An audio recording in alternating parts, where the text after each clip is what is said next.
Bismillahirrahmanirrahim. Assalamualaikum warahmatullahi wabarakatuh. Apa kabar semuanya? Semoga sehat selalu.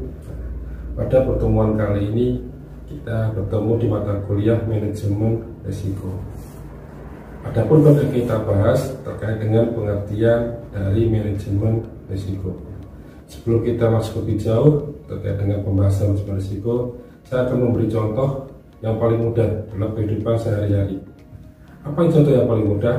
Ketika teman-teman naik ke sebuah gedung, katakanlah lantainya lantai 4, tidak ada lift, kita naik lewat tangga, kita waktu naik atau kita waktu mau turun, kita akan pegangan di bagian sisi tangga, ada pegangan. Kenapa kita berpegangan? Kita takut jatuh. Itu contoh yang pertama. Contoh yang kedua, ketika teman-teman akan melakukan perjalanan jauh pada musim penghujan, kita mempersiapkan yang namanya payung. Kenapa bawa payung? Takutnya ketika sampai di tempat yang kita tuju dan hujan deras, kita nggak bawa payung, baju kita akan mengalami basah. Itu contoh dari persiapan akan risiko yang akan terjadi. Contoh yang lain terkait dengan manajemen risiko, ada yang namanya petugas pemadam kebakaran. Kita tahu bahwa yang namanya kebakaran itu tidak terjadi setiap hari, itu setiap saat. Tapi kita butuh yang namanya petugas pemadam kebakaran, bisa meminimalisir ketika terjadi kebakaran. Itu adalah bagian atau beberapa contoh dari manajemen risiko yang ada di kehidupan kita sehari-hari. Tanpa kita sadar, kita menyiapkan, kita mengenali, kita akrab dengan yang namanya manajemen risiko. Berikutnya ada risiko dan ketidakpastian. Yang namanya risiko tadi belum tentu ada atau pasti ada. Ini terkait dengan karakteristik dari risiko sendiri. Yang berarti apa? Ketidakpastian. Terkait dengan ketidakpastian itu bisa dibedakan menjadi 4. Yang pertama, tidak ada atau pasti ada. Apa karakteristiknya atau apa cirinya? Cirinya adalah hasilnya bisa diprediksi dengan pasti, hasilnya bisa diketahui. Sebagai contoh, ada hukum alam. Kalau kita menebang pohon dengan di lereng pegunungan, berpotensi ditebang untuk dijadikan mungkin bahan bangunan, maka ketika musim penghujan, air datang, hujan jatuh ke tanah, tidak diserap oleh akar-akar, maka mengakibatkan namanya banjir bandang. Itu pula Pak, ketika kita membuang sampah sembarangan, sampah dibuang di sungai, maka apa yang terjadi? Ketika musim hujan datang, air itu tidak lancar, maka menyebabkan yang namanya banjir. Banjir di mana? Banjir di beberapa tempat di dataran yang lebih rendah. Yang kedua, ada ketidakpastian objektif. Hasilnya bisa diidentifikasi dan kemungkinannya atau probabilitasnya bisa diketahui. Contohnya apa? Itu adalah kita bermain kartu, kita bermain dadu. Ada beberapa kemungkinan, ada beberapa probabilitas yang bisa diketahui. Kita melempar sebuah koin ke atas. Ketika koin itu jatuh, ada dua kemungkinan, ada dua sisi yang bisa muncul. Sisi yang mungkin gambar angka atau sisi yang gambar burung garuda kalau kita melempar koin uang rupiah. Yang ketiga, ada ketidakpastian subjektif. Hasilnya bisa diidentifikasi tapi probabilitasnya itu tidak bisa diketahui. Apa contohnya? Ada kebakaran, ada kecelakaan, atau investasi. Kalau teman-teman pergi ke kampus naik kendaraan ngebut, kita takut terlambat. Nah, tidak terjadi kecelakaan, tapi suatu ketika kita bepergian pelan-pelan naik kendaraan, ada orang yang nabrak. Ini apa? Ini adalah kecelakaan yang tidak bisa diprediksi. Nah, itu termasuk ketidakpastian subjektif. Yang keempat, ada yang sangat tidak pasti. Nah, hasilnya tidak bisa diidentifikasi dan probabilitasnya tidak bisa diketahui. Contohnya apa? Contohnya adalah beberapa tindakan yang belum bisa diduga. Ada beberapa tempat yang bisa kita jangkau. Contohnya adalah eksplorasi ke luar angkasa. Ada yang pernah pergi ke luar angkasa? Itu belum kan?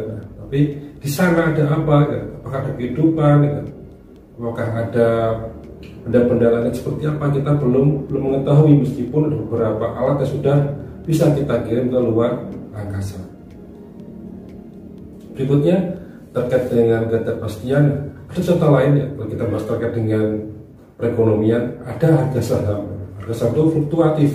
Mungkin di hari ini harga saham itu kuat, harga harganya tinggi. Ini besok pagi kan kita nggak tahu apa yang terjadi. Jadi apa? Terjun bebas, harganya turun. Karena faktor-faktor yang mempengaruhi.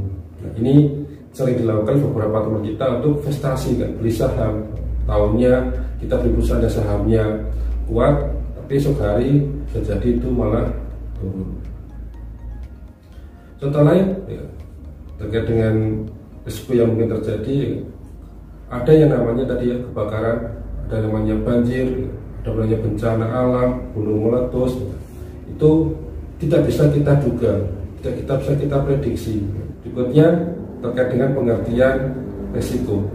Menurut Kamus Besar Bahasa Indonesia, risiko memiliki arti akibat yang kurang menyenangkan, merugikan, membahayakan dari suatu perbuatan atau tindakan.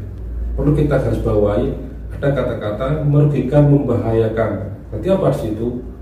Ada konotasi negatif bahwa risiko ini memberikan suatu hasil yang tidak disukai kan, atau kurang menyenangkan. Sedangkan menurut para ahli, pertama menurut Prof. Dr. Sumarno, adalah suatu kondisi yang timbul karena ketidakpastian dengan seluruh konsekuensi tidak menguntungkan yang mungkin terjadi. Sedangkan menurut Ferdinand Sinalahi, ada penyimpangan hasil aktualnya dari hasil yang diharapkan kan. Yang namanya manajer itu menyusun suatu rencana kan, juga menyusun suatu hasil yang bisa diprediksi, tetapi kan ada beberapa hal yang tidak mungkin bisa kita raih. Nah, apa yang kita raih ini adalah sesuatu yang bisa sesuai dengan apa yang kita harapkan kan. Jadi di awal tahun kita sudah memprediksi berapa kerugian yang diharapkan, beberapa kemungkinan strategi yang tidak bisa dijalankan. Jika yang terakhir, Fahmi mengartikan bahwa manajemen risiko, ya sudah kata manajemen sini, manajemen risiko adalah satu disiplin ilmu yang mempelajari tentang tindakan-tindakan organisasi dalam mengatasi masalah berbasis manajemen yang sistematis dan menyeluruh. Jadi ada suatu rangkaian tindakan yang digunakan untuk meminimalisir yang namanya risiko. Nah, itu disebut dengan manajemen risiko. Bisa kita simpulkan bahwa yang namanya manajemen risiko adalah suatu kegiatan yang dilakukan untuk meminimalkan bahkan mencegah terjadinya risiko yang bisa terjadi atau berpotensi terjadi. Nah, dalam manajemen risiko itu ada beberapa proses kegiatan. Yang pertama ada identifikasi risiko, kita mencari tahu sumber-sumber risiko yang bisa terjadi. Yang kedua ada perencanaan, kita merencanakan apa yang dilakukan. Yang ketiga ada strategi, tindakan yang akan dikerjakan. Ada pengawasan, dan yang terakhir ada namanya evaluasi. Kita nggak tahu kan, dari beberapa strategi yang telah dibuat dari manajemen risiko mana yang tepat, maka perlu adanya namanya evaluasi. Berikutnya ada perkembangan harga komoditas. Kita berbicara tentang harga komoditas, ada 4 yang mempengaruhi. Yang pertama ada globalisasi dunia. Yang kita kenakan, yang kita bawa, pakai itu di dalam negeri, atau tidak kan? Yang kita bawa, setelah laptop ini, pakai ini buatan Indonesia, kan? Pas saya kenakan ini ciri khas Indonesia seperti ini, kan? Ini bagian dari globalisasi kan? Kita menggunakan alat-alat yang apa yang dikembangkan di dunia ini sedang berkembang. Ada liberalisasi dunia, ada pemrosesan informasi kan? Semua punya smartphone, semuanya punya handphone. Apa fungsinya smartphone? Untuk mengakses internet, untuk mencari informasi kan? Kita melakukan komunikasi dengan orang lain kan? Ya, bagian dari pemrosesan informasi. Apa gratis? Tidak kan? Ada biaya yang kita keluarkan. Yang terakhir ada reaksi dari investor. Selanjutnya ada tipe-tipe risiko. Yang pertama ada risiko murni dan yang kedua ada risiko spekulatif. Kita bisa membedakan antara risiko murni dengan risiko spekulatif. Yang pertama terkait dengan risiko murni, ada tipe risiko aset fisik.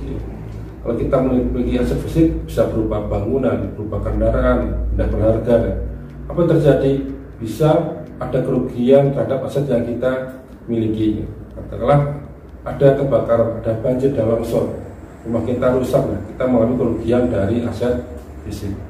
Yang kedua ada risiko karyawan. Kita punya usaha, kita mempekerjakan karyawan. Suatu ketika karyawan yang kita pekerjakan itu mengalami kecelakaan kerja, Ini bagian dari kerugian yang ditanggung.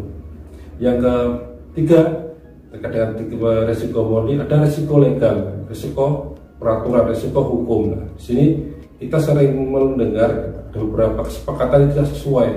Ada dua belah pihak membuat satu kesepakatan, ternyata satu pihak melanggar kesepakatan. Apa terjadi? Usahanya gagal, usahanya tidak berkembang, atau mungkin uangnya malah dibawa lari. Berikutnya, yang kedua tadi ada risiko spekulatif. Misalnya apa? Berupa risiko pasar, ada risiko kredit, risiko likuiditas, dan risiko operasional. Yang namanya risiko spekulatif belum tentu terjadi. Katakanlah ada risiko pasar, kita beli saham. Jadi seperti kita singgung, harga saham itu hari ini mungkin kuat, kita beli karena harganya kuat, harganya tinggi. Tapi esok hari, besok pagi, kita nggak tahu kan, apa yang terjadi pada harga saham tersebut. Yang kedua ada risiko kredit. Contohnya apa? Adalah kredit macet. Ya. Bank memberikan pembiayaan kepada sebuah usaha, tetapi pada akhir periode pembayaran ya, ternyata perusahaan tidak bisa membayar. Ya. Ini disebut dengan kredit macet. Berikutnya ada risiko likuiditas. Nah, apa itu likuiditas? Nah, yang namanya perusahaan, perbankan terus memiliki aset yang likuid, gitu. Aset yang mudah untuk diuangkan, cepat untuk diuangkan dengan nilai yang sesuai. Banyak barang mudah dijual tetapi nilainya murah, ya. Gampang dijual cepat, tapi nilainya di bawah yang kita atau tidak sesuai apa yang kita inginkan. Maka kita harus memiliki namanya aset yang likuid, terutama pada perbankan maupun perusahaan. Yang keempat ada risiko operasional. Kita melakukan suatu kegiatan produksi, alatnya rusak. Ketika diperbaiki membutuhkan waktu, tidak sebentar. Maka waktu yang terhenti ini, kegiatan produksi terhenti ini merupakan kerugian bagi perusahaan. Nah, itu tadi sekilas tentang manajemen risiko. Apakah teman-teman bisa memahami? Apabila teman-teman belum bisa memahami, silahkan tulis di kolom komentar. Mana yang belum paham, nanti saya akan jelaskan. Oke, terima kasih. Sampai bertemu lagi di sesi yang berikutnya. Wassalamualaikum warahmatullahi wabarakatuh.